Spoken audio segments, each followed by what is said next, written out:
Story 1. This happened in the summer of 1993. My dad and his girlfriend, now my stepmother, were living in Cardiff in Wales, and the city centre not a particularly high crime area, but a lot of student accommodation. At 6 a.m. my father gets up and walks to the kitchen to get his morning coffee. As he walks into the kitchen, he is welcomed by a random man sat at the kitchen table staring at her, being the cool, collected guy he is. Instead of freaking out, my dad asks the guy if he wants a cup of coffee. The breakfast intruder agrees and joins her. A few minutes later, my dad's girlfriend comes in. She also doesn't freak out and offers to make him some breakfast, so the three of them sit down, eat breakfast, and have a chat for 20 minutes or so. Apparently, the conversation was a bit weird and nonsensical, but they didn't say what it was about. After they finished breakfast, they escort the breakfast intruder through the front door. After he leaves, they start freaking out and naturally call the police. The police come, take statements, and do their thing. Later in the day, they're contacted by the police saying they've apprehended the breakfast intruder. It turns out the guy was a paranoid schizophrenic. He was breaking into odd-numbered houses on the street. My dad was the second house he'd entered. The first one he went into was empty. This was where he left his tools, a saw, enough shotgun, and a lot of ammo. His plan was to shoot anyone in the outnumbered houses on the street. When the police arrested him, he told him that my dad and his girlfriend were the nicest couple he'd ever met, and that had stopped him carrying out his plan. When people say I'm too laid back for my own good, I tell them this story, and it never fails to shut them up. I was around 16 years old when this happened to me. It was just me and my dad at our house. And since he was a businessman, I traveled frequently. I was left home quite often. I'm gonna do my best to describe the layout of the house so you can better understand the situation. My house is pretty small since it is just my father, my dog, and me living in it. There's a long hallway full of full-sized windows separating my dad's room and mine. Our dog always loved to look out the windows, so we always kept them open for her to look at us. I'm the last room at the end of the hallway. In between the two rooms is my bathroom and a spare room. So now on with the story. It was around 11 p.m. when the worst night of my life began. My dad was passed out in bed after a long day. I was mindlessly dancing around my house getting ready for bed. I hopped in my shower not knowing what was coming ahead, and of course, like a cringe-worthy horror movie, my dog starts aggressively barking up a storm. With my excessive knowledge of how it turns out for the girl in the movies, I go out and explore. I head to my room to throw some clothes on while my dog is still a brick. Months before, I'm not sure how I managed to break my door handle, but you don't have to twist the knob to open it. All it needs is a small push. Scared shitless, I barely managed to put a shirt on when my dog opened the door. I looked to see her enter my room while in the midst of barking, and that's when I saw it. There is only one window that has vision to the opening of my room, and in the corner of it, I saw her face. Her face so seemingly sinister that I can still see it years after. It was dark out, so I took a second to comprehend what I just saw, but when I finally realized it, I screamed. My dad owns lots of guns, so when he heard me scream bloody murder, he ran out with a pistol. He asked me what happened, and I could barely murder what I saw. He ran outside to see if the man with a terrifying face was still near. We stood out there for a minute scanning the area. A man was casually strolling towards us from the opposite direction, from about 100 yards away. I knew it was him. I got that feeling in my stomach that you cannot mistake. It was like he was trying to cover up that he was there by coming from a different direction. That bastard didn't fool me. You better stay the away from my daughter. You see what I have here? You know what this does. My dad was holding up his gun. I could have sworn he was gonna shoot. The man brushed these threats off easily. Off, old man, he said. My dad and I went back inside. He went back to bed like nothing had happened, but I couldn't sleep awake. I kept thinking he was going to come back and hurt me because of the threats to her. We called the cops the next morning, and they came out and scoped out our house. They looked around the house trying to calm me down, but I was still pretty shaken up. An officer went to the front yard, and that's when he saw it. In front of the windows in the long hallway, there were small bushes, nothing much. The officer went to the window that had the view of my room, and there it was. If he tried to tell me the news without making me more upset, he failed. There were indents in the dirt right in front of the window. The officer said he knew where he needed to look for you, and it seems as if he has come here more than once due to all the broken pieces of bush and the divots in the ground. It turns out he was the nephew of my old neighbor. He had been staying there for a Few months he never got arrested, never got in trouble, probably barely got a slap on the wrists, but at least he was gone now. How long had he been watching me? I'll never know. All I know now is I keep my door shut and I never keep the blinds open. So it was a Friday night. Earlier that day my parents had left to go to an important business meeting. Early Saturday morning. The city where the meeting was happening was a long way away, so they left early to get to the city around 6 p.m. and stayed at a hotel, so I was left at home to watch my two little brothers and my little sister. I was 15 at the time, and this was in 2017. So this night I was watching Harry Potter and the Philosopher's Stone because my siblings really liked Harry Potter films, when all of a sudden we heard banging on our back door. I got up to see.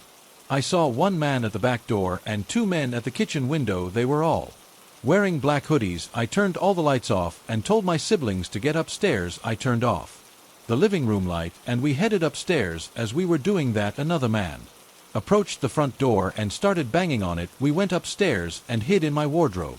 The men came in and we heard them come upstairs. I heard one of them say, "We just want to kill you, so there ain't no point in hiding." My siblings were starting to sob. We heard the men go into our parents' bedroom, and then I decided to escape. I lived in that house for my whole life up until that point, so I knew where the creaking parts of the floor were. I told my siblings where they were, and to avoid them we made it downstairs and I unlocked the door. However, I accidentally swung it open and it hit the wall. I turned around and saw one of the men at the top of the stairs looking at us. He pointed at us and started screaming. It wasn't like a scared scream, but an alert scream. I ran out with my siblings, and as we got out I heard the man's scream turned into a high-pitched psychotic laughter. We started running to our neighbor's house, which was a good distance away. We saw the four men chasing us. Luckily, the neighbors let us in and called the police. We waited for the police to arrive, and then we went back to our house. The four men were nowhere to be found. There was nothing else to report apart from two broken doors and windows. This story starts off with me getting home from high school on the bus. I made it home and saw that my mom wasn't there. And since my dad was at work and my brother didn't get out of school until later, I was the only person there.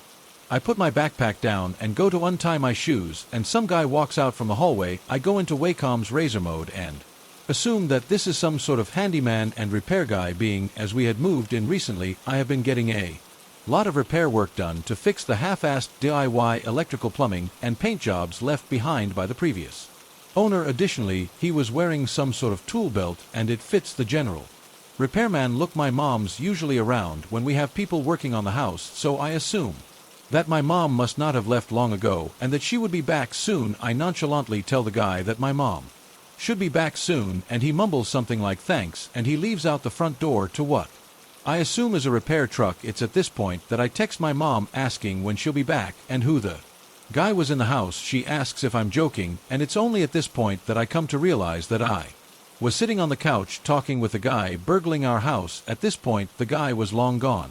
Luckily, my mom was only a couple of minutes away to store down the road. She gets back, and we call the police. They take a look around, but nothing actually went missing. Nothing ever really came of it.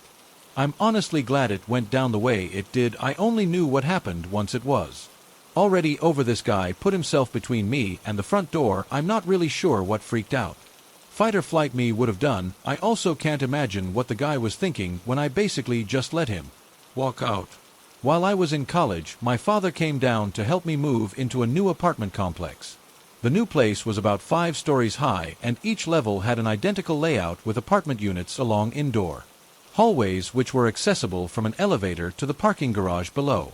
I was the last one of my 3 roommates to move into the new place, so there was already some furniture and decor with which I was not familiar. My father and I were unloading the truck from the garage below, so we would take the elevator to my place on the 5th floor with each load. As we carried my big mattress into the apartment, I had to set it down for a moment to readjust my grip before we went through the door to my new bedroom.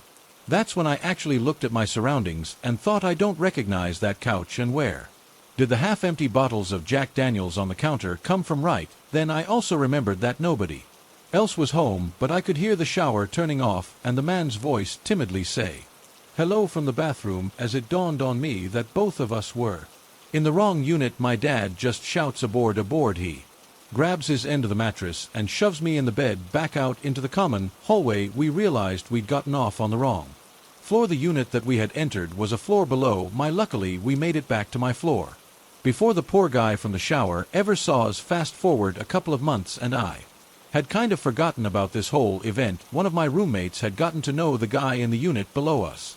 They would sometimes come up to our place to smoke, or one night we were all hanging out in the living room with Andrew, one of the downstairs guys. It came up in conversation that we'd like the great security in our building because this was a bigger city than any of us were used to. Andrew agreed in general, but he then told us about this one time he totally freaked out because he was in the shower. And he swears he heard multiple people in his apartment thumping around. They were talking to each other right outside the bathroom door. He had always wondered if he'd hallucinated the whole thing because when he emerged from the bathroom, nothing was stolen and nobody was there at that point. I was trying to blend into the terrible 1980s wallpaper as my face turned red. My roommates all knew and loved this story of my dad and I breaking into the downstairs neighbor's apartment and then running away like total creeps. Of course, one of my girls doesn't miss a beat. Instead, oh yeah, that was Gina and her dad trying to move her mattress into your bedroom. After I explained the whole situation, Andrew said he was ultimately relieved to learn it wasn't someone with malicious intent, but I never was able to shake my new nickname, Creeper J. So there's my story, how my dad and I were inadvertently the local sketch balls. I live in a house that's been altered because it's student accommodation, so from the outside you would think that my bedroom is a living room because who sleeps on the bottom floor in a house, right? So it was about 3 a.m. mid-August and very hot. I was in bed scrolling through my phone, and my ex was asleep next to me. I was sleeping with the window open because of how warm it was, and the blinds usually make a quiet rattling noise from a soft breeze flowing through them. On this particular night, I heard the noise, and it sounded slightly different from usual, so I look up. My bed is right by the window, and my head is almost right below it. I see someone's hand poking through the blinds, parting them to look through. I immediately sat up and jolted to the other side of the bed. I shouted to my ex, wake up, someone's trying to climb through the window. He jumped up and shouted, boy, and whoever it was immediately bolted off down the road. I honestly felt like I was in a horror movie. I've never slept with the window open again, of course. This happened in the early 90s when I was a junior in high school and was home on Christmas break. It was in the middle of a weekday and I was home alone when the phone rang. When I answered, a man asked for me by my first and last name. He then said, "This is Randy." Whatever else he was saying was unintelligible, but the last part he said was company. And I was calling to. I tried to interrupt to have him repeat his name and company again. He said it very quickly and unclearly, but he ignored my question and asked if I had been looking for a job. I wasn't, but I was young and sort of wanted to see what the job was going to be. So I hedged a bit. Randy then told me that he was hiring models for commercials and that someone had given him my name. I laughed because number one, that sounded completely fake, and number two, I wasn't exactly swimming in model contracts. When I told him that I believed he must be mistaken, he replied, "No, I think you're very pretty, Tessa." While that comment may not seem that disturbing, it stopped me in my tracks. He had initially said that I'd been recommended to him, but now he was speaking as if he had seen me. At that moment, I just knew in my God that something was very wrong. Unfortunately, I had not yet learned to get my brain and my gut on the same page. So while I wasn't buying any of what he was selling, in order to be polite, and maybe just in case there was some cash and an eco boost to be had, I said, "Okay, how about you just give me your number and I'll talk to my parents and get back to you." I knew if he was legit, he'd have no problem giving me his number. Also, my brother had been asked to do a commercial or a printout or something a few years before. I knew that my parents had to sign some forms because he was underage, but of course Randy failed both of my tests. He resisted giving me his number or allowing me time to talk to my parents. He encouraged me just to agree right there. So I promptly said no thank you, and I hung up. Within seconds of hanging up, the phone rang again. When I answered, I'll never forget what he asked me. He started asking me about different sexual acts that escalated quickly as I stood stunned in silence. He repeated the question and then moved on to similar ones. What made it unnerving, besides the obvious, was that it didn't sound like a prank call at all. Even those comments were sexual. He sounded almost angry. I was safe in my home, and it was just a phone call, but it made me feel like I was in danger. I hung up, of course, but he called continuously, so continuously, in fact, that every time I tried to pick up the phone to call my mom. He would either be on the line when I picked up the phone, or the phone would begin ringing again. By this point, I wasn't answering the phone, and if he was on the line when I picked up, I would hang up quickly, but he was getting angrier and angrier. His comments were taking a darker turn. What started is asking me invasive sexual questions I had turned into comments about how he'd like to harm me. I was finally able to get through to my mom, and she called the police. They didn't seem to take it really seriously or even act like they could do much. I didn't recognize his voice, and it wasn't a teenager, it was obviously a grown man. They felt that it was just someone messing with me and it would just fade out on its own, and for a time I guess it seemed like they were right. That first day he called constantly for a few more hours, but then the call stopped, and although it was very disturbing, it seemed to be over. Some time passed and I quit thinking about it, but then spring break rolled around. It was the same scenario as before. I was home from school on a weekday and I was alone. The phone rang, and when I answered, he launched straight into the vile sexual talk. I hung up and we began the same cycle as before, with him calling constantly and me trying to time it just right so I could pick up the phone between calls and call my mom. Every time I hung up on him, he got angrier, and the things he said became more foul. This time, he started reciting my address and talking about paying me a visit. Not only did it feel very threatening, but it was so confusing. Who in the world was doing this? Why would a grown man I didn't know make these calls? Not just once, but 2 times, months apart. How did he have so much information about me? None of it made any sense. When I was finally able to call my mom, she called the police again. The officer took it a bit more seriously. They asked if we wanted to put a tap on the phone. We agreed. They told us that the process is as follows. It would take 24 hours to get with the phone company and get it active. Once active, it would be there for 60 days. If there were no issues in 60 days, it would be removed, but if there were an issue, then we'd have it just like before. The calls continued throughout the afternoon, but they had stopped by the time my parents got home. I got some the next morning after my parents had left for war, but by the time the 24 window had passed, they had stopped, and once again things were quieter for another few months. This cycle continued over the course of the next year. It was quiet until midsummer, then again until Christmas break of my senior year, and when he called, the pattern was almost always this.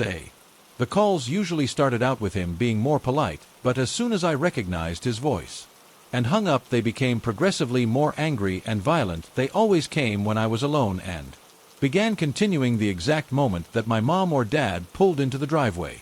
We would put the tap back on the phone each time, but the calls never continued for more than 24 hours in a stretch, and there was always at least 60 days in between episodes. The content of the course, however, got increasingly more personal. He would regularly mention my address and eventually began talking about my clothing, but there he started mentioning things that I owned but didn't actually wear. This obviously took our level of fear up a notch by this point, because he would call right up until someone else got home. We knew he had to be in a position to see our driveway. But every day after school, I would let myself in the side door using a key that was hidden outside. It was extremely well hidden, and you'd have to be positioned in just the right spot to ever get to see me use it. But if you were hiding and watching, then it was possible. It became impossible not to think he may have been in our house, in my room, and that thought was simply unbearable. We obviously stopped leaving a key outside, but the very nature of the cycle, short bursts of intense contact followed by months of nothing, made it hard to know what to do. He clearly knew how to avoid the trace. He was motivated enough to keep contacting me over such a long period of time, and he was controlled enough to wait for long stretches in between calls. I had never been someone who scared easily, and my dad didn't want me to lose that. He started keeping the guns in the house loaded and taking me to the shooting range. After Christmas, a quiet few months passed. As always, I had stayed alert for a week or two, and then I quit thinking about it. On the first day of my summer break, I was home and in a great mood when the phone rang. Expecting a call from my best friend, I said hello, and I heard, "I'm calling about the job you applied for. This is Randy," followed by more unintelligible words. I actually had been applying for jobs, but as I said to the man from where it hit me that this was the exact conversation we had the first time he caught. I hung up and prepared myself for another awful day. The calls kept coming, and as usual in the process of trying to call my mom, I would end up on the phone with him. The things he would say got worse after Every quiet spell, and by this time he was describing how he was going to murder me. More than the things he was saying, the rage in his voice triggered a real fear in me. I was having trouble getting the line open long enough to call my mom. I knew he was watching close enough to be watching the house. I cut the gun out of the closet, and I sat there by the ringing phone. I was wanting to call my mom, but I wasn't wanting the chance to hear his voice again. I wasn't panicky, but I was crying and definitely scared, and then I was done. Just simply done. I picked up the phone, and he launched into a sixth spiel trying to get as much in as he could before I hung up again, but I didn't hang up. I'm not sure why. I didn't have a plan, but I sat there silent for a few minutes and let him talk. And when he said that he could be at my house in less than 2 minutes, without thinking about it for a second, I said, "Come on over, the door's open." I then hung up the phone, walked over and unlocked and opened the front door, leaving just the screen door closed with my gun in my hands. I sat down on the couch facing the door and waited. He never came, and he never called again. There is zero doubt in my mind that if he had walked onto that porch, I would have shot him without hesitation. I still have no idea who it was, or why, or whether it would have escalated beyond phone calls. I went off to college, and my parents eventually moved out of that house, so I suppose it will forever be a mystery. I trust that God will give him what he deserves, but I definitely learned that people who feed off your fear disappear quickly when you quit being afraid. Music. Story 2. This happened when I was in the 2nd grade of elementary school. One night my parents had to leave to attend a wake, and they left me home alone to how sick. They told me that I was in charge of the house. I was to eat dinner, take a shower, and go to bed. They said that they would be back after midnight. I'd never been alone in the house before. It was really strange, but I wanted to enjoy this newfound freedom, so I was watching TV and feeling really powerful as I could choose whichever channel I wanted. We live in the rural countryside of Kyushu. Our neighbors are a couple of minutes away, so nights are usually very calm and quiet. I think it was about 8 or 9 o'clock. I had just finished watching a TV show, and the news came on. Boring. I thought I guess it was time to take a shower and hit the hay. I was contemplating this massive decision while reading a manga comic, laying down on the bed. Then I heard a knock at the door. Oh, my parents came back early, I thought as I went at the door. I looked through the frosty glass, and I saw the big shadow of a person there. My mom was only around 4'9", so it couldn't have been her. Maybe it's my dad, I assumed. I called out, "Hello." A deep male voice replied, "Hi little girl, is your dad home?" My dad was a bit of a drinker, and he often hung out with Booze House. I thought that this might have been one of his pals or something, so I carelessly responded, "No, he's not here, he's at a funeral." There was a short pause. "And what about your mother?" I didn't know what to say. I knew my mom hung out with her friends, and they went drinking too, so maybe this guy knew both of them, but something told me not to reply. I felt a bit suspicious. What do I do? I thought that no matter what I would answer with, I might end up making another mistake or getting into trouble. Somehow mom's not home either. Their voice persisted.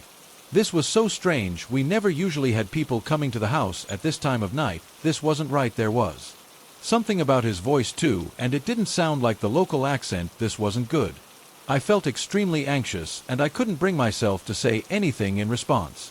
"Are you alone in there, little girl?" I began to cry silent tears while standing still and silent. "Can't you open the door for me? I have something I have to give to your dad. I'm just here to drop it off," he said in a voice so extremely sickly.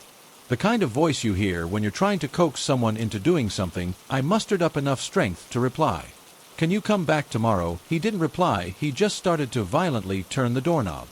I understood this man's intentions now, and it felt like an arrow of ice went through my heart. My throat closed up, and I couldn't breathe. I couldn't scream. Then came the sound of his fist punching the frosted glass. "Open it," he roared again and again. "Please stop," I pleaded. "It's so loud," I said. Then my brain kicked into gear, and I ran into the living room and grabbed the house phone. I didn't even know the number of the place where my parents were at. My parents had told me about people who would call the police, and they don't need their help. Hoax calls. I was nervous, thinking I might get into trouble for one of these calls. While I was panicking about what to do, I heard the glass shatter in the hallway. He had breached the door. A horrible thick arm shot through the hole. I remember he was wearing a jet black jumper. I screamed for help. I remember thinking this was more like a scene from a movie, not from real life. The arm was searching for the lock. While the arm was desperately probing for the lock, I heard another scream coming from outside, and was someone shouting my name, someone shouting that they called the... I wandered over to the door, and I saw the owner of the new voice. I jumped for joy. It was the voice of the older lady who lived next door. She had heard all the commotion and came to see what was going on. As she shouted that she called the police, the man ran for it. I let her in. I was inconsolable. I just bawled my eyes out the whole night through. The police arrived about 30 minutes before my parents came back. When my parents did come back, they apologized again and again for leaving me by myself. In the end, we didn't know who the intruder was. My dad assumed it was a robbery attempt.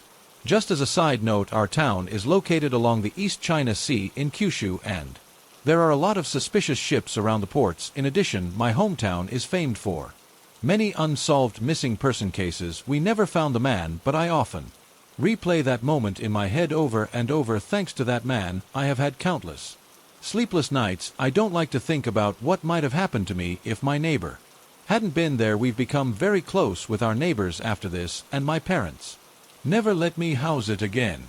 I'm 17 years old, and from Canada, where I live is quite isolated.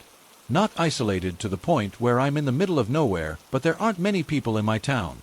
A few months ago, this really old couple who had been our neighbor since I was born were moved into a care home, and their house was put up for sale. My dad had a friend at the house selling fur, so he knew when it got sold. It was sold about a month after they moved out. My mom and dad were working, but I was at home, being as the whole pandemic thing caused me to get homeschooled. Someone knocked at my door. I'm not really a fan of social interactions, especially when home alone, because, believe me, I've watched enough scary to know after about 4 knocks I knew they wouldn't stop. So I went downstairs and opened the door, but I made sure I was still on the phone call to my friend, and I made it clear I was talking to someone, as when I answered I said, "Give me a second, Hunter." Just as precaution, I answered the door to an older guy. He looked rough, but a type of rough that was well groomed, if that makes any sense. I said, "What's up?" and he explained that he's the new neighbor. I didn't know what to say, so I was just like, "Oh hey, what's up?" He asked if he could come in because it was snowing pretty bad outside. He just came up to inspect his property, knowing my mom would shout at me if I got off on the wrong foot with a new neighbor. I let him in. He just sat on the sofa while we talked. He had questions about the neighborhood. After about 10 minutes, he asked if he could use the bathroom, and then said he would be on his way. I said, "Sure, it's upstairs on the left." He went up, and I was still on the phone to my friend. He was up there for about 5 minutes, so I shouted out, "Hey, are you okay?" Not that I was concerned, I just wanted this guy gone. He replied, "Yeah, it's all smooth sailing up here," or something like that. When he came down, he wasn't wearing his jacket anymore. Instead, he had rolled it into a ball in his hands. At the time I didn't take note, but the more I think about it, the more sense it makes.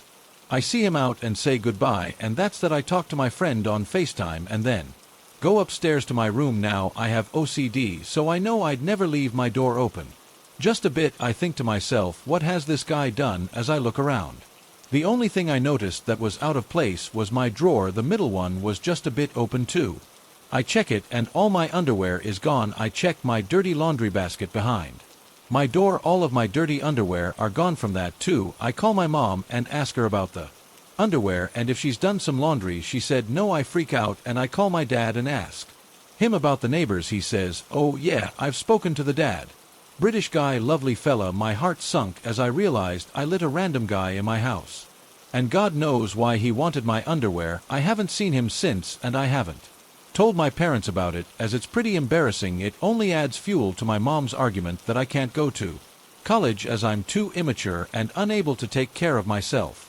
This story happened a few years ago. I was in my early 20s and studying in Paris, France. I was going home from uni. I usually took a short bus ride and walked the rest of the way home.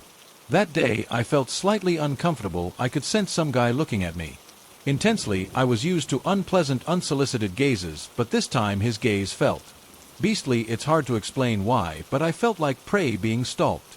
I decided to get off the bus a few stops early. I wanted to avoid him and didn't want him to see where I usually got off. Like I learned in the movies, I waited until someone else pressed the start button and waited until the last moment to stand up and leave. I didn't notice him getting off the bus. Just as I was feeling the relief of having escaped an uncomfortable situation, I looked over my shoulder. And there he was, a few meters behind me. I had the distressing feeling his eye Had just looked away. The moment I turned, I walked into a shop, took my phone out, and pretended to make a call. When I couldn't see him anymore, I exited and made my way home as fast as I could. I kept looking back in the busy street. I zigzagged, crossed the street at every crossing. Finally, I believed that him getting off at the same stop as me was just a coincidence. When I reached my building, I looked back one last time, and there he was, his alarming gaze on me, smirking. I ran up to my apartment, climbed the stairs 4 at a time. I reached the top floor, squeezed through my door, locked it, and froze. My intercom was ringing. Don't ask me why I picked it up. I regretted it the moment I did. I could hear the opposite flat intercom ringing as well. He had pressed all the buttons one by one, hoping someone would open, but now he knew my name. Gabriello. I felt like a deer in the headlights. Frozen. Open the door, please, said a pleading voice. I just want to talk to you. Somehow I could not move or speak. Come to the window, he added. Look at me, you'll see I am not a bad guy. Something clicked. He wanted to locate my apartment in the building. I was not going to make that mistake. I hung up in shock. I waited by the door without moving for what seemed like hours. When I finally managed to calm myself, I called my long-distance boyfriend. Called the police, he said immediately. Why didn't I call the police? I don't know. Today it would be the first thing I would do. The fear of making a big deal out of something not important, perhaps. What an idiot I was. I called my best friend instead. I didn't want to feel alone. I told her all about it, and after a while I felt better. Safe. We started laughing, and suddenly the intercom rang again. 2 hours had passed since I come home. I answered. Gabriel, said the voice. Open, please. I still remember the chills I felt. He was still there. He was there all this time. I was silent, petrified. He was silent, but I could sense his trepidation. Gabriel, let me in. I am so thirsty, he said.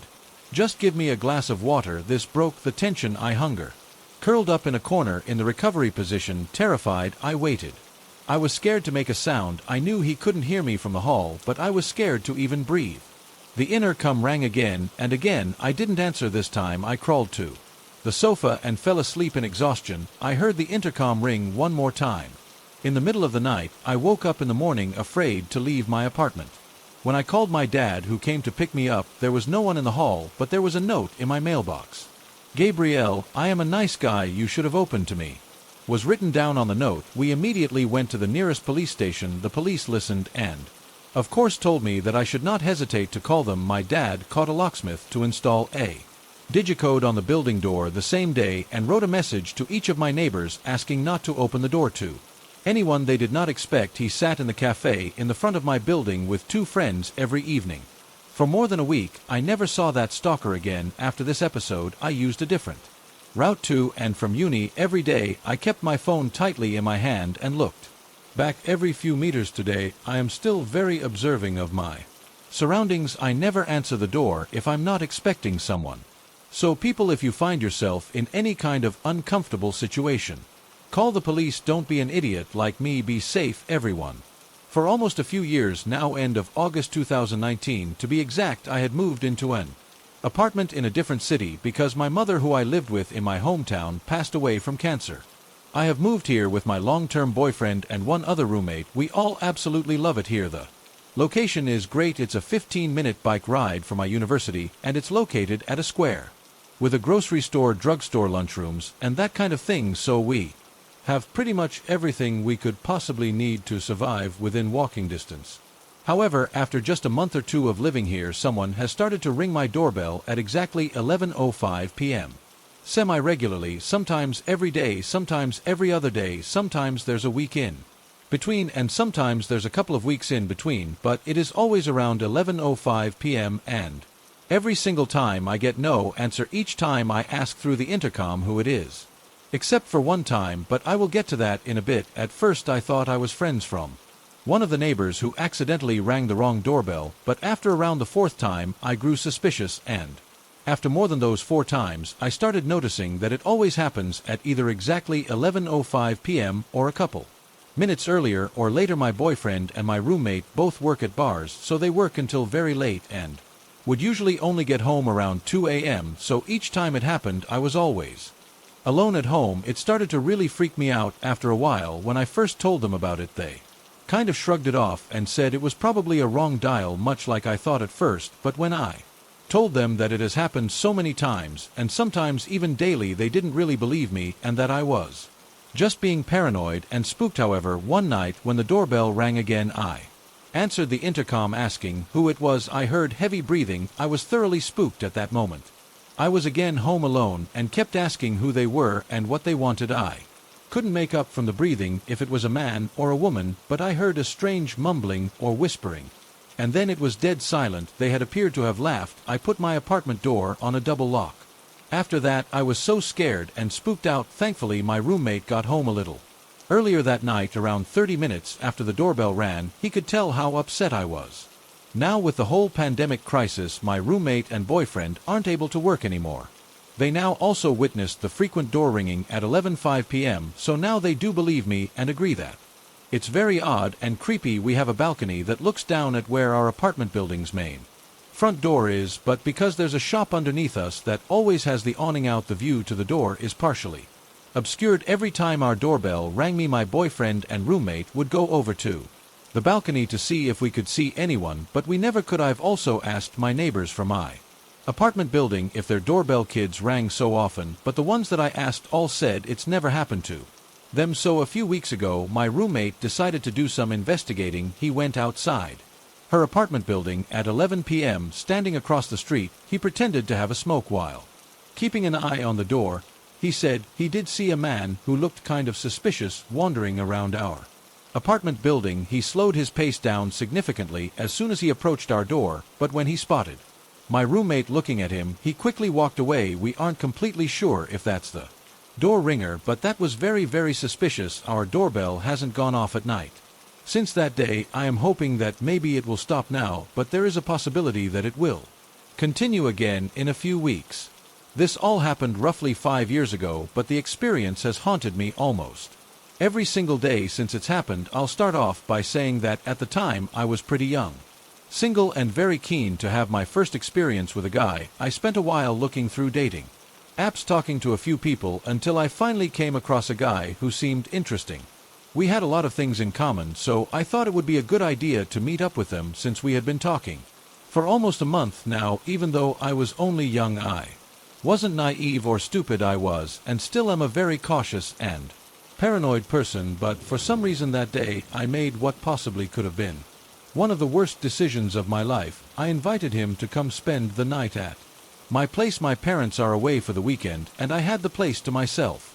It seemed like the perfect opportunity for him to come over. He lived around 3 to 4 hours away from my place, yet he was eager and almost desperate to come see me, so he set off as soon as he finished work, which was around 11 a.m. The whole time he was driving to my place, I had the sickening sense of doom, almost as if something was going to go very wrong. I almost texted him a couple of times to tell him I wasn't interested anymore, but I hesitated as he was only 10 minutes away by this point. I jumped up as I heard his car pull up, and I expected to be greeted by a smile once I opened the door, but he pushed his way through and continued to stare at me blankly, all whilst my 2 French bulldogs snarled and growled at him, which they never ever do to anyone. Things instantly seemed extremely odd. He followed me quickly to my bedroom and didn't waste any time in aggressively undressing me, which I hesitantly went along with, as this was my first experience with a guy, especially as he was almost 6 years older than me, so I was pretty tense. Fast forward to a couple of hours later, he suddenly asked me if he could sleep in my room, which did confuse me as it was only 5 p.m., but I told him it was fine and I would continue to watch movies by myself downstairs. After an hour or two, I heard what sounded like furniture being moved around and the sound of him talking, so I made my way upstairs and opened my door to find him crouching in the middle of my room and breathing extremely heavily. When I asked if he was okay, he motioned for me to get on the bed, where he sat me on his lap and proceeded to place a blindfold over my eyes and put his hands lightly around my neck. I was already feeling extremely uncomfortable, much worse as he tightened his grip around my throat and said, "Does anyone know I'm here? Do your friends know who I am or what I look like or anything?" I instantly answered, saying that my sister and friends who live nearby knew. This was a complete lie, as I don't have a sister and my friends were unaware, but something inside of me forced me to say After a few minutes of awkward silence, he stood up, gathered his things. And I noticed that in his backpack he had tape row and handcuffs.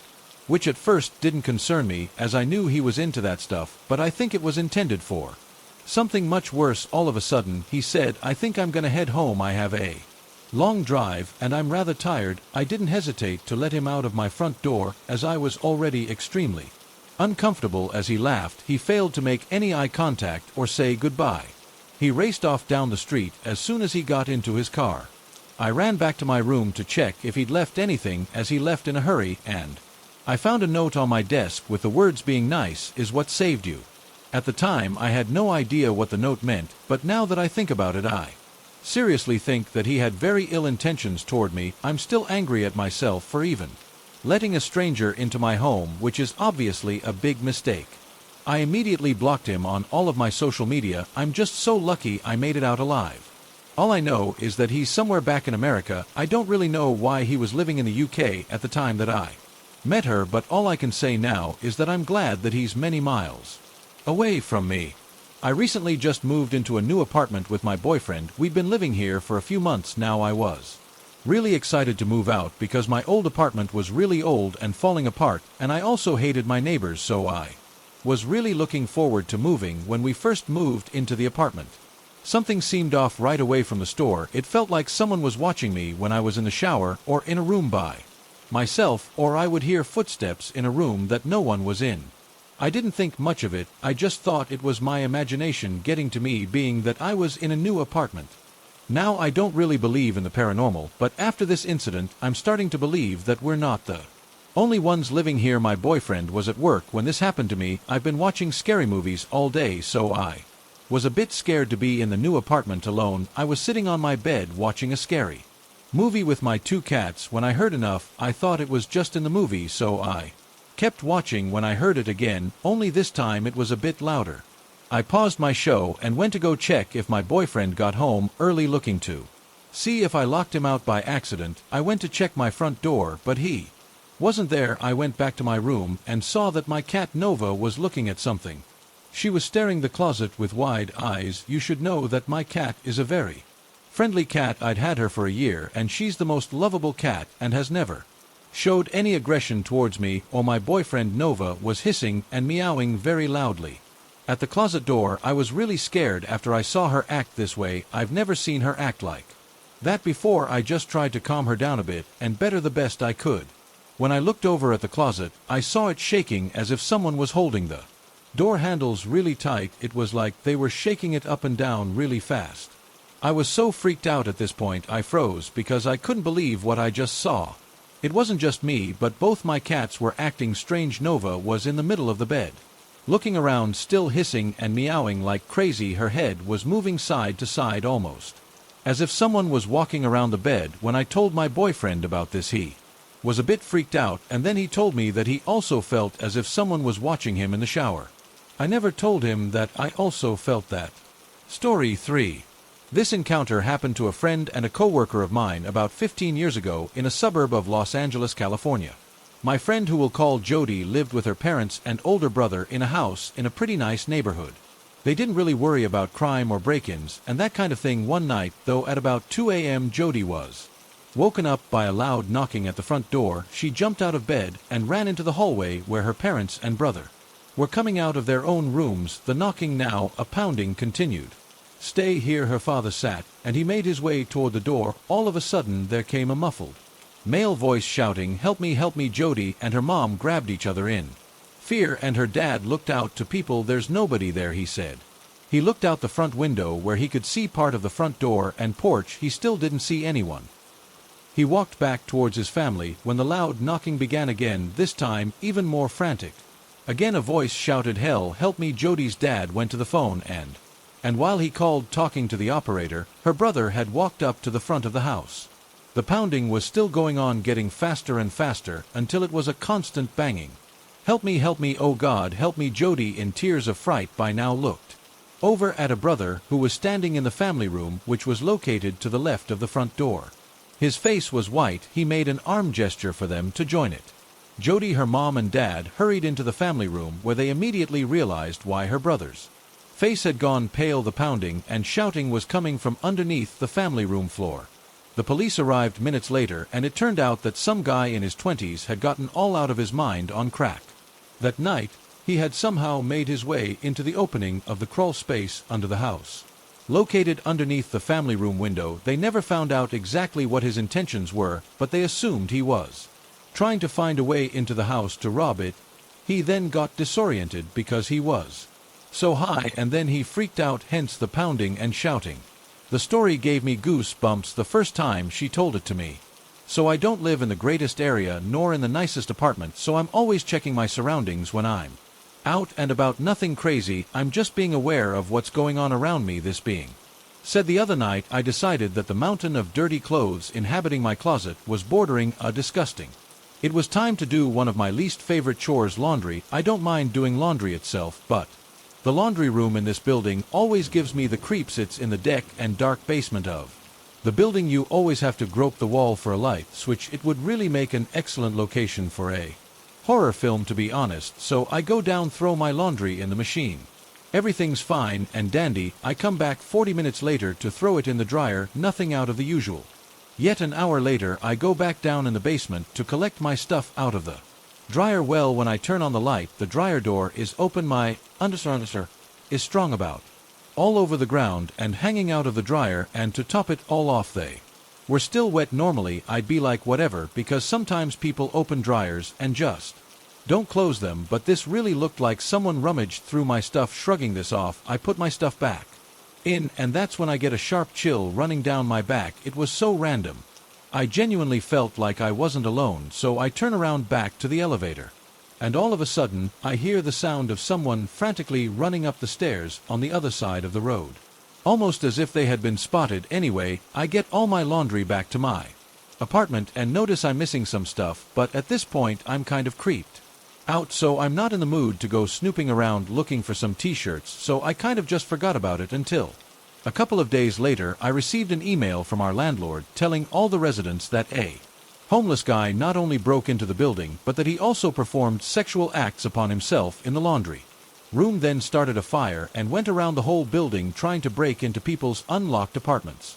So I'm guessing this guy went through my stuff, probably took something, did God knows what with it, and then started a fire for some reason. So 2 summers ago I was hanging out with my boyfriend Adam and our friend Luke. We were planning on going to another friend's house, but had some time to kill before they were off of work. Luke mentions kind of suddenly that he forgot that his coworker Tim gave him money earlier to pick up wheat for him, and that he was supposed to go drop it off at Tim's house. First of all, thanks for mentioning that before you got in my car, but I didn't too much and just asked the address. The GPS directed me to a higher-end gated community on the other side of town. From working at a place that dispatches delivery drivers to this community all the time, I know that you usually need some kind of code or something to get in, but the guard at the front just bust us through with nothing more than a puzzle look when we said we were heading to the Smith house. Weird, but okay, whatever. Then we get to the house, all the lights are off, there are no cars in the driveway. We triple check the address and go to ring the doorbell, no answer. We ring again and still no answer. Luke is trying to call 2, Adam is trying to call one of the guys Tim said he was hanging out with. I'm peering into the windows, starting to get a bit weirded out. That's when I notice there's no furniture with inside of the front window. The entryway has no coat rack or table. The kitchen at the end of the hall has no table. The sitting room off to the side didn't have any couches or anything. There were pictures hanging on the walls, but they appear to be mostly landscapes or paintings.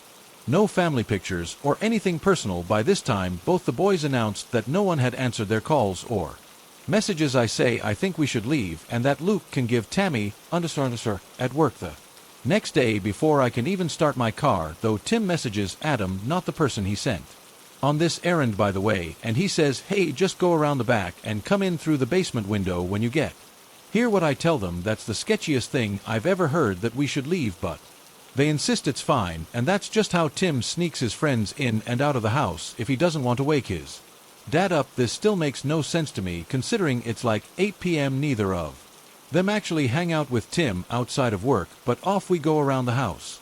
At the back of the house, we reach one of those light shafts that are common in lots of houses with basements, the ones that let light down to the underground windows and look kind of like a drainage pipe. Basically, my boyfriend drops down this hole and knocks on the window. Tim answers it and says he'll be out in a minute. He then promptly closes the window. Adam climbs back out of the hole and the three of us are standing there waiting. So now we have three adults standing in the dark backyard of an empty house in a gated community trying to drop off weed to my friend's coworker. I don't like this at all, but after a minute Tim and another boy I don't know emerge from the hall. They make the swap, and then Tim reaches out to shake my hand and says, "Hey, barely needs a ride home." You got him right again, what? Before I can argue, Adam and Luke say it won't be a problem and often give me gas money if I need it. So the four of us piled back into my car. I got a second out of earshot to ask Adam who the hell this kid was. He informs me that Billy's older brothers were two friends of mine at the time. That did ease my mind a bit. Trying to avoid awkward silence, I asked him in the car how his brothers are doing. He simply said what I tried to clarify, you know, Ken and Bad. I knew them in high school. Isn't Ken in England or somewhere? And again he responded shortly, "Oh yeah, okay, so much for that," but he did direct me back out of the gated community and through the regular neighborhoods, asking to be dropped off at a house a few miles away. While I was never close enough with his brothers to go to their house, I'm relatively positive that they lived in an entirely different neighborhood. And to add to the creep factor, in the 2 years since I've gone to Tim's house several times in an entirely different town, I asked Adam about it one day, and the only explanation I got was that Tim's dad lived in the gated community, but Tim lives with his mother most of the time. I have no idea what was really going on in that house, but I don't think I want to know. In 2007, when I was 12 years old, my family and I took a trip to Key Biscayne in Florida with some of my cousins and family friends. Naturally, while at the resort, my cousins and I would all hang out at the kids club, where there were always a bunch of kids to hang out with. They had big chicken fingers and ranch dressing and fun games for us to play. There was a director of the kids club who watched us and facilitated all the activities. His name was Dan. In retrospect, Dan was a major creep. He was around 40 years old, super tall and skinny, and was balding badly. The worst part is that sometimes he had his calm down the Animal Man. For a side note, these sort of memories leave me in awe of how naive and blinded the danger I was as a kid. If I ever met this guy now, I literally wouldn't want to get within a 5-foot radius of it, and there I was as a 12-year-old thinking he robbed. Time is a wonderful thing. Anyhow, I digress. It was made clear to all of us that for unknown reasons Dan was leaving the hotel in a week. None of this faced me. On our last day at the hotel, I lost my cell phone. It was a bright blue chocolate cell phone. I quickly told my parents I couldn't find my phone, and considering this was already the second phone I lost that year, my mom yelled at me and told me if I didn't find the phone I'd be grounded. I hurriedly ran around the hotel looking for my phone, and along my way I went to the kids club to see if anyone had found it. The room that was typically bustling with kids and activity was eerily quiet and empty. Dan was sitting on a couch all by himself. "Hey Dad, did you by any chance see my phone?" I asked. Dan responded, "Yes, I found it and put in the lost and found in the basement. Come with me." Thinking absolutely nothing of this, I mindlessly followed Dan as he led me around the back of the hotel. We walked for about 3 minutes and arrived at the foot of the stairwell going into the basement. We were standing at the back of the hotel in a strange area, and no one else was in sight. "It's down here?" I asked, confused. I was staring down a long flight of stairs leading to absolute darkness. The walls were made of unpainted concrete. It looked no more than a storage area, let alone a basement with the lost and found. Dan nodded and held the door open for me, motioning for me to head down the steps. Something in my 12-year-old self suddenly woke up. I'm not sure if it was instinct, fear, or luck, but I immediately knew I had to get the hell out of there before Dan could say or do anything. I blurted out, "Never mind, I think I left it with my mom," and I darted away from the stairwell and back to the hotel lobby. I was so shaken up because something about that situation didn't feel right. I knew he was going to hurt me, and as a kid who wore rose-colored glasses and was overly trusting of others, this really meant something. I tried to compose myself and figured I'd investigate a bit more. I walked up to the concierge of the hotel and asked them where the lost and found was, because I just lost my phone. The nice woman at the front desk told me that lost and found was right there at their desk. She then asked me what kind of phone I lost, and after I told her it was a blue chocolate flavor, she smiled and pulled it out of the box under her desk. "Someone turned it in here earlier," she said, and then she handed me my phone. Wait, you were telling me that Lost and Found isn't in the basement, I stammered. No, sweetie, the hotel is under construction, and the basement is just being rebuilt. There's no electricity down there or anything yet. This scared the absolute understanding out of me. I couldn't shake the feeling that this man was dangerous. At the time, I was sharing my hotel room with my cousin, and she was the only person I told. Considering she was 8 at the time, I think I really freaked her out. I am now 26, and I think back to that moment. I wonder what would have happened if I went down in the basement with Dan down the Animal Man. It truly feels like one of the most critical junctures of my entire life. I'm so happy I knew to get the hell out of there before it was too late. I recently contacted the hotel to inquire about past Kid Club employees named Dan from 2007, just to see if he's still around or on a sex offenders list or maybe in jail. I even told HR this whole story, but they still refused to give me any information about it. They sounded pretty sketchy about it. I will continue to do research. I was about 13 years old, lived in a quiet rural lake community. My parents' aunt and uncle were going away for the weekend, so my cousin, who was 15, stayed over at my house for the weekend. He brought over his Xbox and a bunch of games, and we stayed up all night playing and chilling in my room. My room was small with a single twin bed, so we ended up sleeping downstairs on the set of couches in the finished basement. I get woken up by my husky at around 8 a.m. She was acting like she needed to go out, but this was strange for her to do. I rubbed my eyes, still half asleep, and started up the stairs to let her out. When I grabbed the door, now to my surprise, the door pulled right over. As groggy and dumb as I was, I think to myself, weird, the knob must be broken. I open the door, clip my dog onto her lead, but she won't go out. I coax her out, annoyed because I only got a couple of hours sleep, and when I turn to go back inside, I noticed the jam is completely destroyed. That's when everything hit me. I have no idea what to do. My cousin is still asleep in the basement. I don't have a cell phone. Are they still in my house? I quietly listen for any kind of movement, then I go back down to the basement and wake my cousin up. We stupidly decide to go up and look through the house. Thank God it was empty. It was also empty of all of our video games, movies, and valuables, and that kind of thing. I call 911, then my parents' police arrive, but they don't do much of anything except say tough luck. It took me a few hours to settle down. When I finally realized that the fact that this person or people watched me while I slept, had we stayed in a small room with a creaky door, I almost certainly would have woken up and faced the intruders. My life could be very different. It still gives me the chills 16 years later. When I was around 7 years old, my parents rented out our basement to a young couple. Things went smoothly for the first couple of months for the most part, save the occasional loud party here or there. They were nice enough and would even leave their door open for my siblings, and I do wander in and out of and use their basketballs, badminton rackets, and that kind of thing. Whenever they were home, they would let us come and go as we pleased, although we didn't do it so very often because my parents weren't comfortable with the idea. Of course, as time went on, they started getting a bit out of hand, throwing loud parties until all hours of the night in disturbing the neighbors. Sketchy people coming in and out. My parents suspected they were growing marijuana in the basement, as the house constantly smelled like weed all throughout. My parents did end up finding a plant being grown in the closet under a lamp, and they evicted them immediately. This was when weed wasn't legal at the time. A few years went by until a family member who works in corrections came over one day. They began talking to my mom about our former tenants. They asked us if we ever knew where they ended up, and she said she didn't. The family member then told us that a man was brought into the facility that they worked at who looked and sounded familiar. Because they weren't able to place her, they suspected that the man may be our ex-tenant who was actually being held on charges of sexual assault and murder, but they aren't sure if it was him or not. Eventually, my mom was able to confirm the identity of the man as being our extender. He was arrested for assaulting and murdering his ex-girlfriend with his father. My parents didn't tell us this until years later, but it was pretty wild news, considering how many times he had invited my siblings and I without hesitation into the basement whenever we were out playing in the yard. So a couple of days ago, I woke up around 4:20 to our fire alarm going off in our house.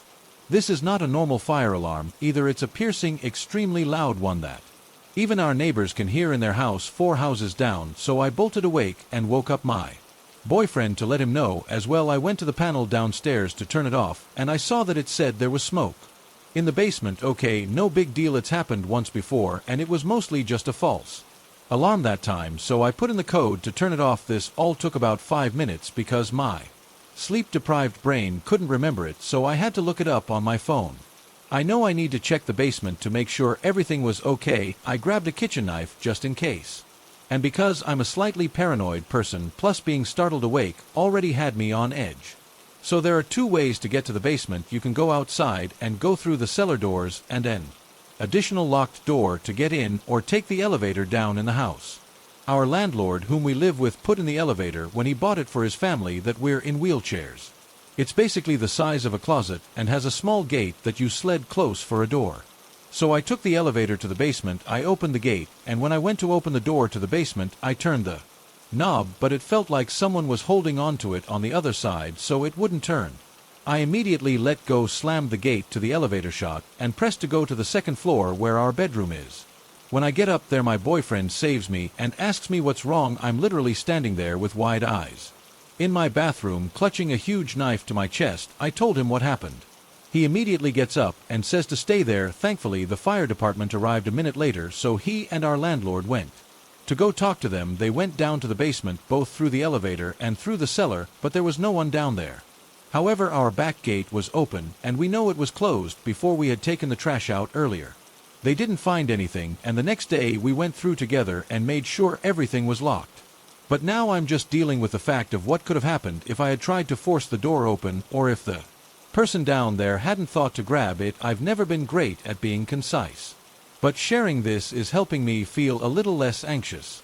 A few years ago, my mother asked if I would go to her house and let the exterminator. She told me not to leave him alone and to follow him around the house and ask questions. I wasn't sure what kind of questions she meant, but sure, I can open a door and follow someone around the house and annoy them. So the exterminator arrives, and I follow him from room to room, asking whatever questions came to mind. Stuff like, have you been getting a lot of calls for stink bugs? Did you ever need to get a rabies shot? What's the largest thing you ever had to exterminate? For an hour, I followed this man around. While he patiently answered my ridiculous questions, he said he enjoyed our conversation.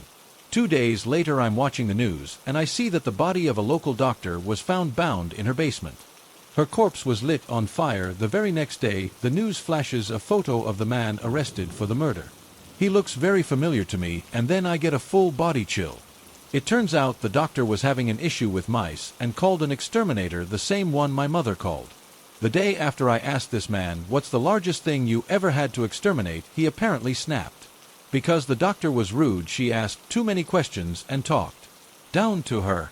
Many years ago, I got my first bachelor apartment. It was a basement unit in a 2-story walk-up on the edge of my town's campus, so naturally, it was an eclectic mix of wealth and poverty. I was somewhat closer to the latter. This place was tiny, with a mattress on the floor against one wall. I could lie on the floor, feet against the edge of my mattress, and touch the far wall with my fingertips, so there wasn't much space. The kitchenette was to the right of the apartment door, and there was a tiny bathroom in the back. One night, at around 4 a.m., I heard ground lay, and because my apartment was so small and I was so close to the apartment door, and because it was so dark, it sounded like the growling was inside of my apartment. It sounded like there was an angry, hurt animal growling on the other side of my living room, and in the pitch black that was truly terrifying. I lay there under my blankets, terrified. The growling went on for almost 30 minutes and will get louder and more angry, then taper off a bit, then get louder, angrier, and higher pitched, like a wail or a shriek, and then stop. Finally, I heard the scratching on my door, and the growling stopped. There was nobody in my apartment. Never was, and was my next-door neighbor, and apparently she believed she was possessed. She did this a few more times. She would lie on the floor outside my apartment door in the hallway, out of sight from my people, so I couldn't see her. I could only hear her growling and speaking something that wasn't English, and was always well into the night. I had no phone, and doors were the only apartments in the basement, as the rest of it was for the furnace and water heaters and storage, so when I wanted to go out, I had to pass her apartment, which started becoming a bad time. Every time I needed to leave home, it got to the point where I had to tiptoe past her door, because if she heard me, she would rush to her front door and start banging on it, shrieking and cursing, until I was far enough away that I could not hear her. I spoke with the landlord about it, and he said she was fine. She was a lovely, quiet woman who mostly kept to herself. Of course, because we were the only tenants on that floor, nobody else heard what was going on, so it was her word against my about a month after speaking with a landlord about her. She set fire to her apartment, cooking toast. She just put bread on the burner and forgot about it and set a small fire. Nobody was badly hurt. The building was evacuated and she went to the hospital with smoke inhalation, but she was released the next day. When they went in to assess the damage, they discovered that she'd written on every square inch of her apartment walls in small newly written cursive handwriting, vaguely religious scripture style verses, apparently in an attempt to keep the demons contained. I moved out at the end of that month and never looked back. I heard through a friend that she was diagnosed with a severe schizophrenic disorder. She was put on a heavy course of medication to deal with it. To this day, I wouldn't know her if I passed her in the street. I never once saw the woman who became feral and laying on the ground shrieking outside my apartment door. I only heard her, and she scared the living out of me. In 2019, me, my boyfriend, my best friend, and her partner stayed at an Airbnb in Sandusky, Ohio for a convention. There were several red flags about the place, but it was much cheaper than a hotel near the convention hall, so we opted for there. The first red flag happened as soon as we arrived. The owner greeted us and made a point to tell us that his house was directly next door. I said if there weren't any trees, he would have been able to see into the windows of where we were staying. Okay, so we had a few houses on this property, no big deal, right? Wrong. It only gotten worse from here. Per instructor, we were forbidden to go into the basement under any circumstances unless there was a tornado. Being the curious young adults we opened the door anyway, and we were going to investigate. We stopped in our tracks as soon as we saw the direction the stairs were facing, directly towards the owner's home. In the darkness, it was a faint electronic glow. We quickly shut the door and barricaded it with luggage. Again, the owner's home was so close there could have easily been something connecting his house to the basement. A little weirded out at this point, we went and looked at the rest of the house. It was a nice and spacious place with a narrow staircase to the second floor where our bedrooms would be. We selected our rooms and began to unwind. After the long drive, in my boyfriend and I's room there was a single random sprinkler in the middle of the ceiling. It looked out of place. We were tired from the trip, so I didn't think much of it back then, but looking back now, there's a high chance it was a hidden camera. Things only got weirder from here. We were gone most of the day at the convention, and when we returned, one of the outside doors that was definitely locked was unlocked, and it was slightly ajar. My friends and I collectively shared a look of panic and closed and locked the door. My best friend's partner suggested that maybe the owner needed to get something out of there while we were gone, and it's possible he didn't close the door completely on the way out. We made sure all of our things were still there, and then we soon forgot about it because we discovered something more.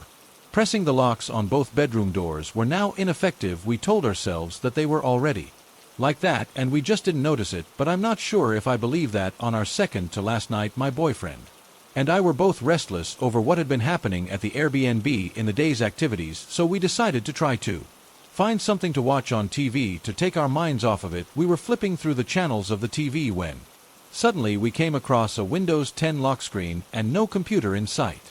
I opened the cabinets and looked around trying to find a computer. The dress of the TV was on was too heavy to move to look behind, but seeing where the wires were positioned, they could have very well gone through the wall and into the basement. We were too frightened to see the basement for ourselves to confirm or deny our suspicions of surveillance and the owner's interference, and who knows what else. Needless to say, we left as quickly as possible the last day there, and we did not look back. So this happened a few months ago. I'm a sophomore in college and was traveling down to my hometown over break.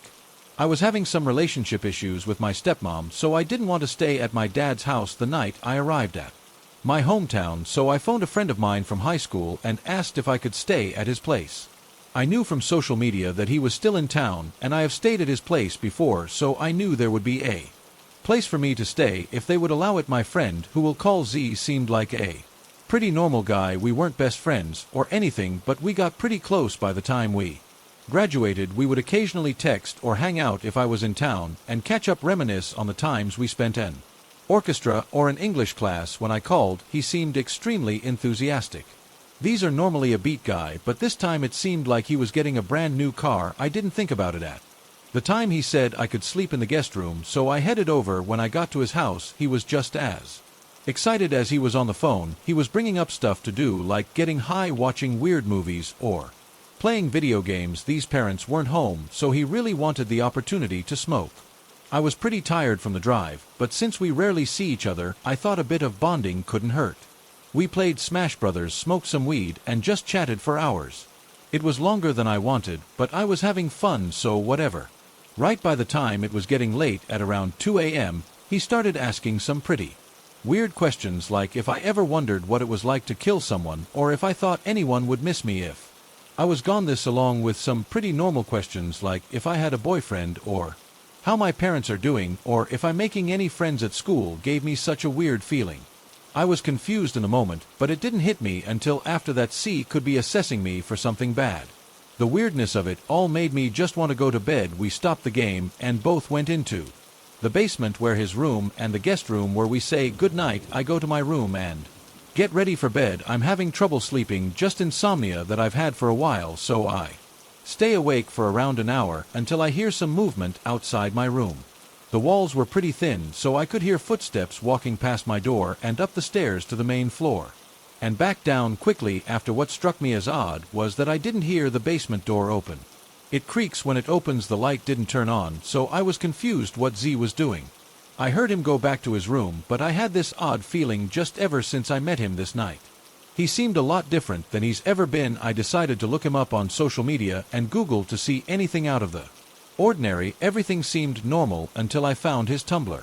It was linked to his inactive Twitter account that I found on my Twitter contact list. His Tumblr was well disturbing. There were graphic drawings of mutilated bodies of humans and animals, links to suspicious-looking websites that I didn't dare click on, posts and stories about murdering, cannibalism, and torture. There were photos of gods, knives, and axes, which after looking closely were all taken in this bedroom. The last post around a week prior was a text post from the account saying he wished he could find someone easy to kill like a homeless person.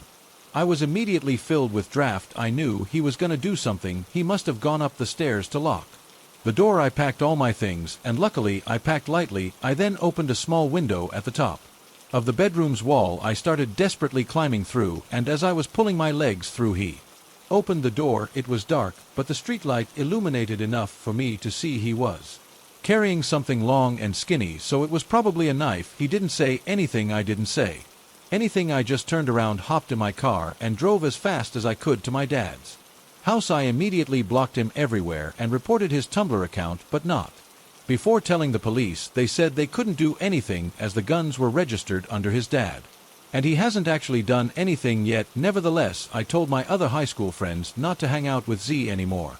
Ever since then, I've been creeped out whenever I meet new people. Just a realization that someone I knew so well could underneath be this person who could hurt me so bad, who could kill me.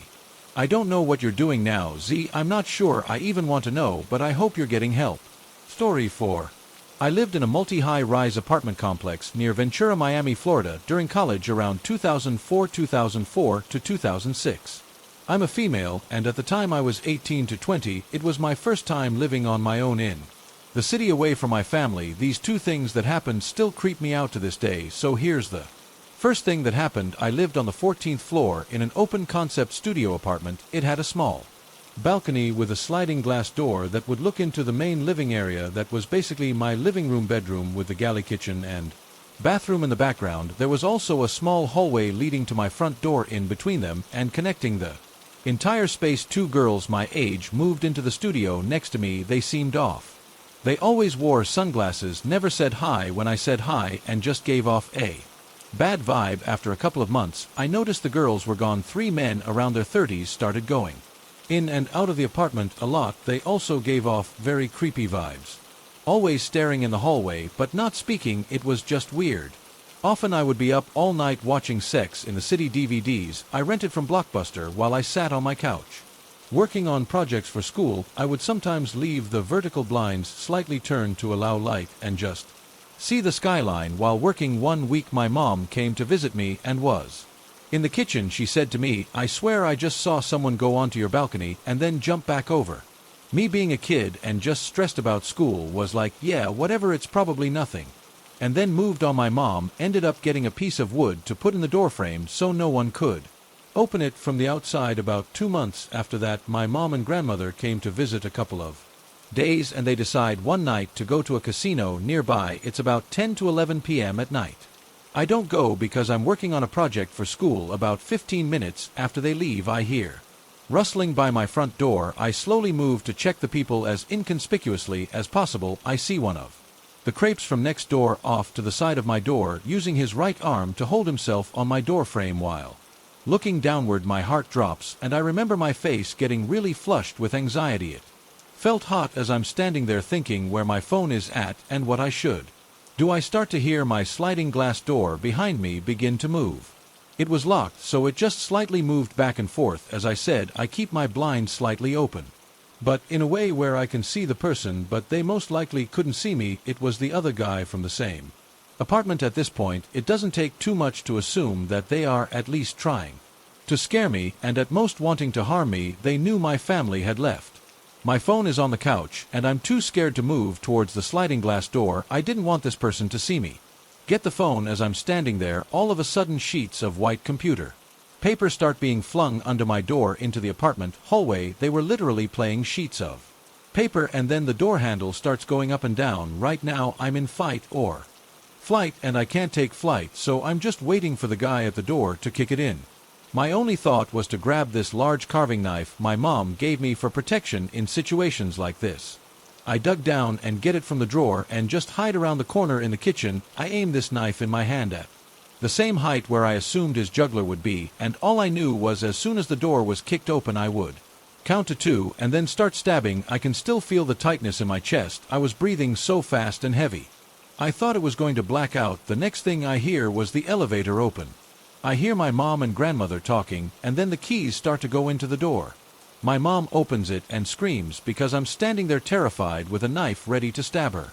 We called the complex security, and I called Miami PD. Then later in the week I saw the maintenance workers taking up furniture and appliances. It was like these guys just vanished. I never saw them again. A couple with a new baby moved in. It was truly one of the scariest situations I've ever been. I really feel that if my family wouldn't have come back early, something terrible would have happened. And now for the second story.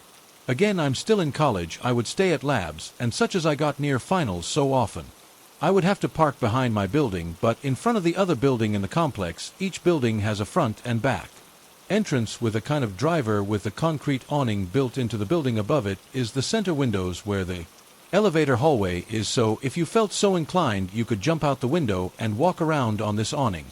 I park in the back of my apartment about halfway to the other building, and I see, as plain as day, a gorilla suit, a full-size, full-formed hair and pecs and shaped gorilla. I stare at it for a moment and nope. Out of there. I watch a lot of horror movies, and wow, this is the beginning of war. It's weird, but I think someone's just playing a prank. Over the next few weeks it's sometimes there and sometimes not. The guy I was dating at the time saw it too. We just kind of laughed it off and thought it was creepy and weird. One night I get home around 2 a.m. There was no parking in the front, so I had to head to the back. The gorilla is there that night, just fell off, and I felt very uneasy and something seemed different about it. I attempted to park as close as I could to my back entrance. I get out of the car, and a sad something just freaked me out more tonight about this gorilla suit. I have to get my supplies out of the back seat, so I try to keep checking on the gorilla as I'm getting my stuff out.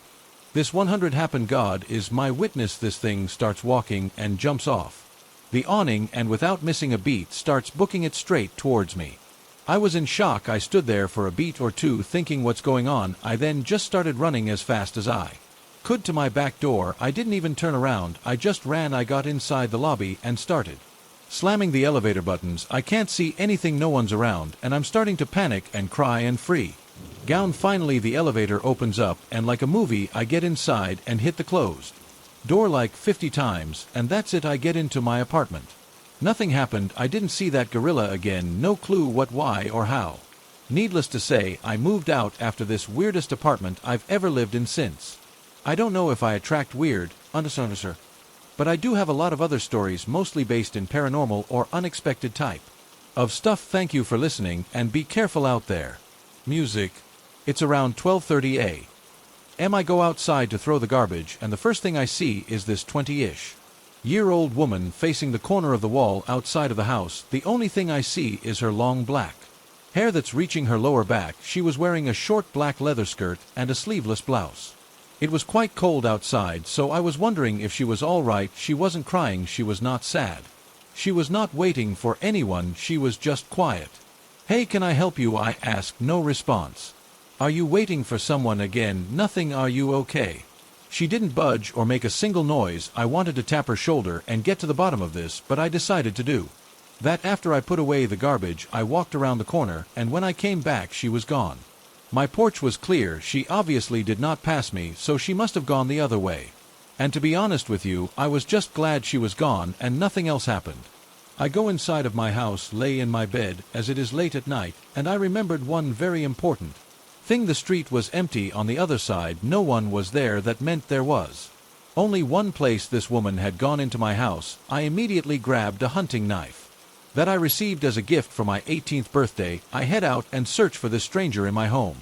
I walk around silently, checking every room, under every table, inside every closet, and even in the basement. As I'm walking up the stairs, I hear quick and heavy footsteps running. I rush to the scene, trying to catch up with this person and confront her. I check my surroundings. Everything seems okay. I find the front door open and the wind whistling through the gap. I go outside and I see this woman in the distance, running away, fading into the darkness. She never came back. I never saw her again. Thankfully, nothing was stolen, and more importantly, no one was hurt. For a bit of context, I'm a single female in my 30s. I live alone apart from my pets. I am on my own when it comes to my safety, so this happened last summer. It was around 11 p.m., and I was sitting at my dining room table typing away on my final paper of the semester. Behind me sits my kitchen and a big window that overlooks my backyard. This backyard was surrounded completely by a 6-foot vinyl privacy fence, and inside that fence was a small garden. I'd been working hard on lots of cute flowers and a little pond. I was proud of it and would leave the blinds open so I could take in all my hard work during the day. I was caught up in my paper that was due by midnight, and since it was late, the dogs were snoozing away nearby. My concentration was broken by a very sudden, very loud, and very deliberate tapping right behind me. I froze completely. It also dawned on me I'd never closed my blinds. All of my interior lights were on, and we know how that works. Whoever was tapping could see me perfectly. Weirdly and inconveniently enough, my dogs, who normally bark the slightest noise, were still sound asleep. It took me about 5 minutes to muster the slightest ounce of courage to turn my head just enough to see the window in my periphery, only to hear a loud crunch and another couple of taps, just a bit lighter. No, that there was no need to look. The last thing I needed to see was a face pressed up against that window. To my left was a door to the carport, which led to the backyard. The handle was within arm's reach, and I wouldn't have to look at the window to open it. I called to my dogs, and they jumped up as soon as I turned the knob. I guess the watcher realized what I did. About 30 seconds passed, and I heard a couple more crunches, then followed by a very loud thought. If you've ever heard of vinyl fans being smacked against, it's a bit distinctive, and I knew they jumped it. My dogs finally went nuts, and I ran to the window near the third. I caught a quick glimpse of a leg disappearing behind the corner of my neighbor's house. I stayed up until dawn with my metal baseball bat and one of those giant sharp grill forks with the fence and dogs. I always felt safe how they got back there so quietly. I'll never know. I've lived here my whole life and never had anything happen, so this has shaken me. Whoever that was wanted me to know that they were there, and they definitely wanted my attention. I've since installed multiple cameras and motion lights all around the perimeter of my house. It's been quite a while since I feel better, but that illusion of safety is all but disappeared. Music. I'm a 26-year-old male. I just quit my job to stay at home with my children. While my wife works, today is the second day I've been home with my children, a 1-year-old and a 5-year-old. We were eating lunch, and I heard a loud knock on my front door. Living in a rough neighborhood, I answer my door with a gun. Every time I open the door, and there's a single guy on my porch. He's covered in tattoos, his face, neck, hands, and basically everything. I have tattoos myself, but something about his behavior and appearance together made me uncomfortable. He asks me if he can come in and use the restroom and use my cell phone. Of course, I say no because I don't know him. He starts to get agitated and starts yelling, so I point my gun at him and tell him to off. As he walks off my porch, I'm watching it, and someone else comes walking out of The back of my driveway. I stepped outside and told them that if they come back I will shoot them both. I don't know what they really wanted, but I refused to let anything happen to my children. I understand that murder is wrong, but I value the lives of my children more than anything else. I will not hesitate to defend their lives with lethal force. This happened when I was about 14 to 15, and I'm now 90. I was in my house's basement playing PlayStation absent-mindedly late into the night like I often did at the time. Being up until 3 to 4 am was not unusual for me at the time. How my house is structured, it has a front door, but also a second set of front doors. If you're down the driveway, the basement is by these second doors. As I was getting ready to log off for the night, I heard my dogs start going crazy from upstairs. They sometimes bark at nothing, the car passing in the night, or too much wind whipping past their window.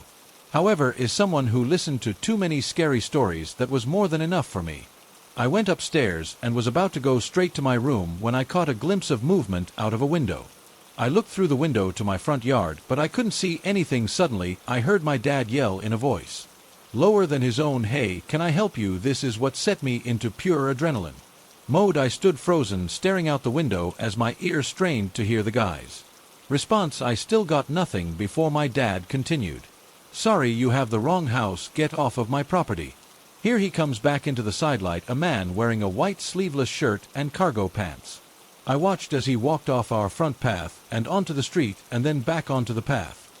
He was seemingly unsure of where to go and what to do. It was now, I realized without a draft, I didn't lock the downstairs front door. I finally break my frozen spell and run back down the stairs. I then lock the front door. I take a deep breath and start back toward the stairs. When I hear it was the door handle jiggly. I didn't even look back. I bucket to the top of the stairs into my parents' room. My dad had already called the cops. They came, and about half an hour later they seemingly picked up a man from an empty house down the street that was in the process of being sold. The following day, the newspaper told of an escaped conflict from the max security prison. Here some sort of mix-up was made, and they let out the wrong person. They caught him luckily enough, but didn't detail where, and that is how I both forgot and remembered my way through a creepy encounter. I came home from work today to receive some very unsettling news from one of my roommates. It started when I went to let the dogs out into the backyard. Our back door's in the kitchen, so on my way to let them out, I passed by the oven and noticed it was on. It surprised me a bit because my roommate Mandy was the only other person home. She'd been spending most of her time back in her room due to feeling unwell. Even so, I figured I'd better ask her first before turning it off on the off chance that she was actually using the other. I went to the end of the hallway where her room was, knocked on her door, and asked, "Hey, is the oven supposed to be on? Like, are you using it right now?" Confusion and concern was immediately apparent in her voice as she replied, "What? No, I haven't even been into the kitchen today." I shared her confusion and concern upon hearing this, but then I pondered the possibility that Carl, her brother, and our other roommate had been the one to leave it on by mistake. I asked her if this could be the case, and she told me that Carl was still at work. He had been there since early that morning. This was when she and I began to piece together that something very strange had to have happened. I told her that I had just gotten home a few minutes prior. It was a bit after 3 p.m. At that point I had left the house about 7:30 that morning. She then informed me with horrific realization that at around 11 a.m. she had heard noises coming from the living room, including a woman's voice, a chair moving, and the front door opening. She didn't realize at the time that I was at work, so she just assumed it was me and didn't think much of it. She then mentioned that in hindsight, though the dogs were barking an unusual amount during this time, I asked her how long the noises coming from the living room went on. She said that it was hard to tell because she was trying to sleep at the time, but that if she had to guess, they lasted about 20 minutes. Mandy, Carl, and I are the only current residents of this home, and as mentioned before, Carl and I both worked during that time frame, so Mandy was the only person who reasonably should have been in the house. I thanked her for informing me of this, and then I went back down to the front half of the house. I did a quick home of the area to check for anything else that looked out of place or missing. I didn't discover anything else out of the ordinary. Nothing else has come of it. So quite a number of years ago, my cousin and I were on summer break at our house playing 007 on the GameCube and passing the tie when we heard what sounded like broken glass on tile. The TV was up pretty loud, so we paused it, intensely waiting for another sound. Then we heard the sound of flip-flop sandals walking around in the kitchen area, so my cousin called her mom, she asked. Her mom, who was a nurse, if she was home from work, yet she of course was not home yet. She wanted to know why we were asking. Once we told her, she told us to crawl out the window and run to the neighbors as quickly as we could. While she called the police, the bedroom window luckily led to the backyard just next to the gate, so we got out of there fast forward an hour or so, and the cops informed my aunt that there had been an obvious break here. The window on the back door had been broken. There was a note left for my hand. Now, my aunt had recently gotten into a serious relationship with this super nice guy. We'll call him Josh. Well, Josh's ex-wife, however, was not so nice. She had at some point followed my aunt home and found where she lived. She then proceeded to break in through the back door, rummage through a bunch of stuff, and leave a horrible note for my aunt. I can imagine what it said. From what I heard, she was arrested. I'm not sure if any charges were pressed, but she later ended herself, leaving behind a daughter and his son, whom I both went to school with. I also later found out that she suffered from severe bipolar disorder and a couple of other things. Tragic, but I'm glad me and my cousin weren't caught up in a psychotic episode. More than what we were. It still freaks me out to think about it. So I'm a French student and I study at a university in the UK. It's a campus university, meaning that the university and all its affiliated buildings are centered in an area outside of the city. As a second-year student, I live in the nearest town to the campus, which is about 20 minutes away by bus or car. The town I live in is relatively nice, even though the north part is much safer and nicer than the south. Me and my 7 roommates live in a 10-bedroom house in the north side, even though it is a relatively nice town. It is known for sketchy people sometimes hanging around anywhere in the town, and there is an alarming amount of crime for such a small town. However, I was never too worried until now. A couple of weeks ago, I was coming home from a coffee date with a friend of mine. I was on my way home, crossed the street to my doorstep, and as I was pulling my keys out of my pocket, a guy interrupted me. I turned around, and a man was standing there. He was probably 5'10" or something, around 23 years old, and wasn't too built, honestly. At first I thought he was a delivery man, because one of my roommates was expecting an Amazon order she asked me to get for her. He started to talk, saying, "Sorry for bothering you. I saw you walking from over there, crossing the street. You have something attractive in your walk." At this point, I just assumed he was some random person trying to flirt with me. He then asks me, "Are you Spanish?" It is a question I get often, and this man didn't look harmful, so I answered him, "No, I'm French." You then try to engage a conversation with me by asking how long I've been in the UK, for why I speak good English, and what do I study. At this point, I just thought it was super sketchy, so I was half answering his questions, desperately wanting to get inside the house. Suddenly, this man asks me, "Is this a house of all girls?" This is what alarmed me. Why would he even ask that to a random girl? So I replied with the truth. "No, we are 4 boys and 4 girls." He then seemed quite unsettled and asked me if I know a friend of his that used to live here last year. I just say no. He then says he'll leave me to it and take care and have a good day. And he finishes with, "I'll see you soon." I'm not one to panic easily, but when I went inside, I immediately went to my roommates. We'll call them Brooke and Mia. I told them what had happened. As I finish my story, Mia looks at Brooke and then back to me, and I just know something was up. Then Mia says, 2 days ago, I was coming back from the store, and I could sense that someone was following me. At some point, he came up to me, and he matched exactly the description from the guy who was just here. Mia, Brooke, and I were just plain worried. At this point, Mia said he wanted to talk to me and wouldn't listen when I asked him to leave me alone because I have a boyfriend. He left once I shut the door in his face. This meant that this man, assuming it is the same man, followed me to this house. He was also hanging around this place.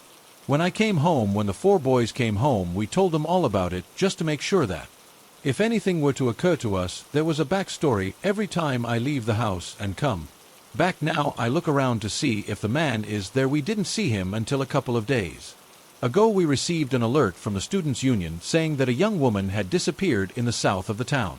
They suspected a kidnapping. They were urging everyone to be careful. We didn't hear much about it for a couple of days until they found the woman's body near the riverside. One morning, a couple of hours later, they caught the guy and released his picture. It was the man who was at my doorstep. I don't think what happened has entirely sunk in, but it's still disturbing to know that a poor woman could have been me or possibly my roommate. Even though the man has been caught, I still look around my block whenever I leave home or when I get back. When I was in 7th grade, my parents had just started letting me stay home alone.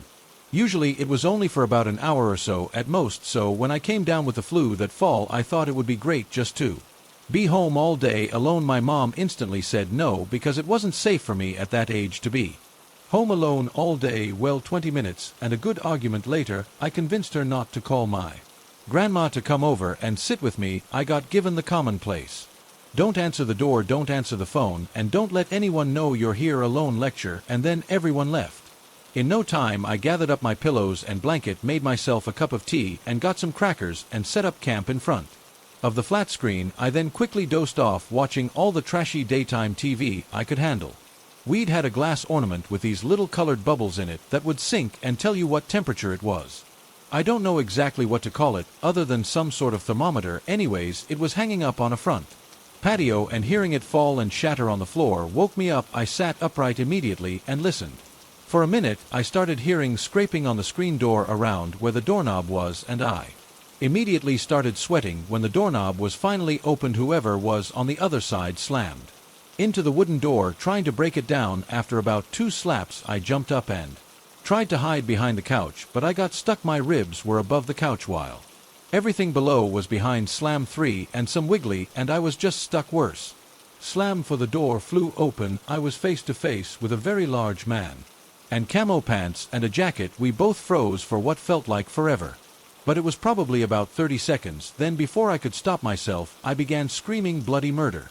Thank God it scared the guy as he took off running. When I finally got out from behind the couch, I grabbed the house phone. I called my stepdad in a panic. My stepdad hung up on me, which caused me to panic even more. I hid in my bathroom and locked the door until I heard my stepdad and mom and a few other voices outside the door. When I opened up, my parents and 2 police officers were standing in the living room. I of course explained to them what happened and answered all the questions.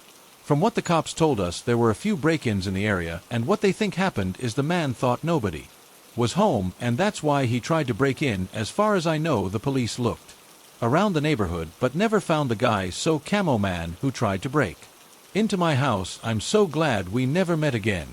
Hey guys, I hope you enjoyed that one. If you have a story you'd like me to feature on the channel, you can send it to my email, or if you haven't read it, submit it on my subreddit. You'll find the details in the video description below. I'll pin a comment too. Do me a favor and leave a like and comment, subscribe if you haven't, and hit the bell icon and turn on notifications so you can stay up to date with my latest videos. If you fancy checking out my Patreon channel membership, all my links in the description below. And as usual, I want to thank my patrons and channel members for supporting the channel, so a huge thanks to Chris and Donna, Cassie Fowler, Pretty Girl 215, Christy B, Nick, Lil Smart, Do It, K Something Edgy, Pretty Girl 215, Borderline, Betty, Sarah C, Blazed Goddess, Christopher Spiders, Web, Oalala, Andrea, Lady Dracker, Sue Absent, Alice, Rochelle, Esther Array, Monique, Crafty Cow, Monica Level 8, Emma, Sean Gorman, Jennifer L, Skittles MM,